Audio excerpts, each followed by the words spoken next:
भोंदू अशोक खरात याचे अनेक काळे कारनामे खरं तर समोर आलेले होते। महिलांचं लैंगिक शोषण त्यासोबत अनेक महत्त्वाच्या गोष्टींवर खरं तर एसआयटीचा तपास सुरू आहे। मात्र आता काही व्यवसाय देखील या भोंदू अशोक खरात विरोधामध्ये त्या ठिकाणी तक्रार देत आहे। खरं तर आपण बघितलं तर नाशिकमधल्या अनेक व्यावसायिकांना देखील या भोंदू अशोक खरातनं गंडा घातलेला होता। व्यवसायात खरं तर त्यांची प्रगती होईल यासाठी काही रत्न त्यांना त्या ठिकाणी दिलेले होते आणि त्यातून त्यांची खरं तर आर्थिक लूट ही करण्यात आलेली होती। आपण जर बघितलं तर ज्या पद्धतीनं ज्या व्यावसायिकाची खरं तर त्या ठिकाणी फसवणूक झालेली होती त्या व्यावसायिकाला 2 पुष्कराज रत्न त्या ठिकाणी दिलेले होते। त्यासोबत त्या पत्नीला देखील एक त्या ठिकाणी चांदीची अंगठी त्या ठिकाणी दिलेली होती। एकूण जर बघितलं तर अशा अनेक कारनामे खरं त्या भोंदू अशोक खरातने केलेले होते। त्यासोबत त्याने या महिलांचं देखील ते त्या ठिकाणी लैंगिक शोषण केलेलं होतं। वेगवेगळ्या पूजाविधी देखील त्यांना सांगितलेल्या होत्या। मात्र आपण जर बघितलं तर हे पुष्कराज जे रत्न आहेत किंवा जी पुष्कराज अंगठी आहे त्याचं नेमकी सत्यता काय असते हे आपण खरं तर आता या ठिकाणी पडताळून पाहणार आहोत। माझ्यासोबत महेश कुलकर्णी गुरुजी देखील आहेत। गुरुजी, आपण बघतोय इतके सगळे रत्न या ठिकाणी ठेवलेले आहे, नवरत्न आपण त्यांना म्हणतो। व्यवसायात खरं तर त्या ठिकाणी प्रगती व्हावी यासाठी देखील काही व्यावसायिक या रत्नांकडे खरं तर त्या ठिकाणी बघत असतात। ते रत्न आपल्या बोटामध्ये हातामध्ये घालतात। एकूण कशी फसवणूक या सगळ्या प्रकारामध्ये ग्राहकांची होऊ शकते, कोणाची होऊ शकते, कसं हे सगळ्या गोष्टींना त्या ठिकाणी आपण आळा घालू शकतो?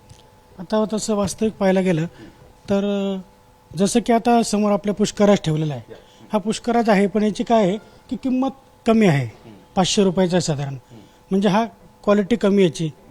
तसंच दुसरा आणखीन एक पुष्कराज यांनी ठेवलेला आहे, तर या पुष्कराजची काय क्वालिटी पण चांगली आहे आणि याचं जर तुम्ही इकडे रेट बघाल तर याचा रेट पण आहे। त्याच्यामुळे अशा प्रकारचे हे हलक्या प्रकारचे खडे विकून आणि त्याच्यामध्ये त्यांना जास्त नफा मिळवला असेल।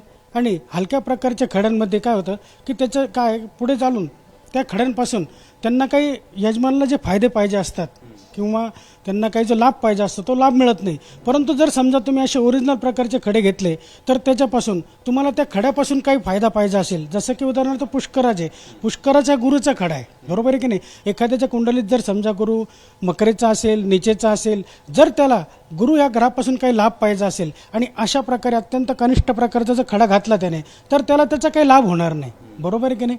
जर समजा त्याने तेच उच्च क्वालिटीचा जर थोडासा घातला तर त्याला त्याच्यापासून चांगल्यापैकी लाभ पण मिळेल आणि त्याला जे समाधान पाहिजे जीवनामध्ये त्या प्रकारे त्याला यश सुद्धा लाभू शकेल। खरं तर गुरुजी, यामध्ये आपण बघितलं हा ओरिजिनल पुष्कराज आहे, याची किंमत जवळपास 50,000पेक्षा जास्त किंमत आहे आणि त्याच्यासारखाच हा दुसरा दिसणारा या ठिकाणी पुष्कराज आपल्या समोर आहे। आपण जर बघितलं तर हा पुष्कराज अगदी हुबेहूब त्या ठिकाणी या दुसऱ्या पुष्कराज सारखाच दिसतोय, मात्र तो खोटा आहे, बनावट आहे, कमी त्याचा इफेक्ट जो आहे तो कमी प्रमाणात होतो असं खरं तर या ठिकाणी गुरुजींच्या माध्यमातून आपल्याला माहिती मिळते। आपण जर बघितलं तर हा अवघा 500 रुपयाचा आहे। यामध्ये जर बघितलं तर हा पुष्कराज आपल्याला दिसतोय, याची किंमत 500 रुपये इतकी आहे। खरं तर 500-600 रुपयामध्ये देखील पुष्कराज हे रत्न बाजारात आपल्याला पाहायला मिळतात। मात्र यामध्ये जर साम्य जर बघितलं तर हे ज्यांना याची माहिती आहे तेच खरं तर यामध्ये ओरिजिनल पुष्कराज नेमका कोणता याची माहिती घेतील।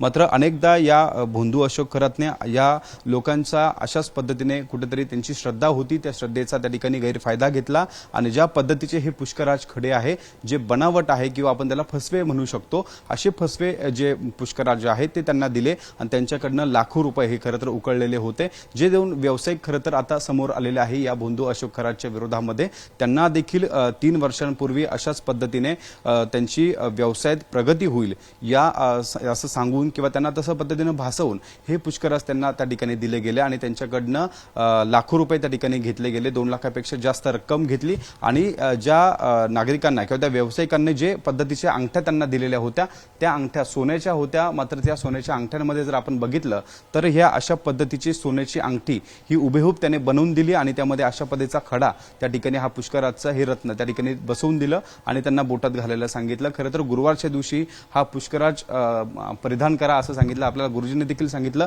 गुरुचा हा खरं तर हा पुष्कराज मानला जातो, त्यामुळे गुरुवारच्या दिवशी हा पुष्कराजची जी अंगठी आहे ते आपल्या हातामध्ये घाला असं भासवलेलं होतं, असं सांगितलेलं होतं आणि खरं तर त्यातून त्यांची फसवणूक झालेली होती। आपण जर बघितलं तर ज्या पद्धतीने हे पुष्कराज किंवा हे रत्न जे नवरत्न आपण त्याला म्हणतो म्हणतो, या अशा पद्धतीचे नवरत्न जर आपल्याला कोणाला त्या ठिकाणी घ्यायचे असतात तर कुठेतरी ते शुद्ध आहेत का याची संपूर्ण पडताळणी केली पाहिजे.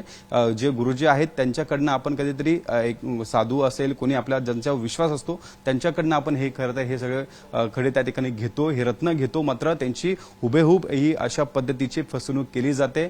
अतिरिक्त पैसे त्यांना त्या ठिकाणी जास्त द्यावं लागतात, त्यांची लूट होते आणि एकूण जर बघितलं तर या भोंदू अशोक खरात सारखे कारनामे हे करता समोर येतात. त्यामुळे आपण जर बघितलं तर ज्या पद्धतीने हे पुष्कराज खड्यांमध्ये या भोंदू अशोक खरातने या व्यावसायिकांना लुबाडलेलं होतं, त्या कशा पद्धतीने आहे, नेमका ओरिजिनल हा पुष्कराज कोणता आहे आणि हा बनावट किंवा ज्याला आपण बाजारी म्हणू अशा पद्धतीचा नेमका हा पुष्कराज कोणता आहे याचा आपण या ठिकाणी एक प्रात्यक्षिक आपल्याला दाखवलेलं होतं. त्यामुळे अशा अनेक कारणांमुळे या भोंदू अशोक खरातने अनेक वेगवेगळे कारनामे त्याचे हे केल्याचं आता हे या सगळ्या प्रकरणामध्ये उघडकीस येताना आपल्याला पाहायला मिळत आहे. कॅमेरामॅन मंगेश सोनवणेसह शुभम बोडके, एबीपी माझा, नाशिक. एबीपी माझा, उघडा डोळे बघा नीट.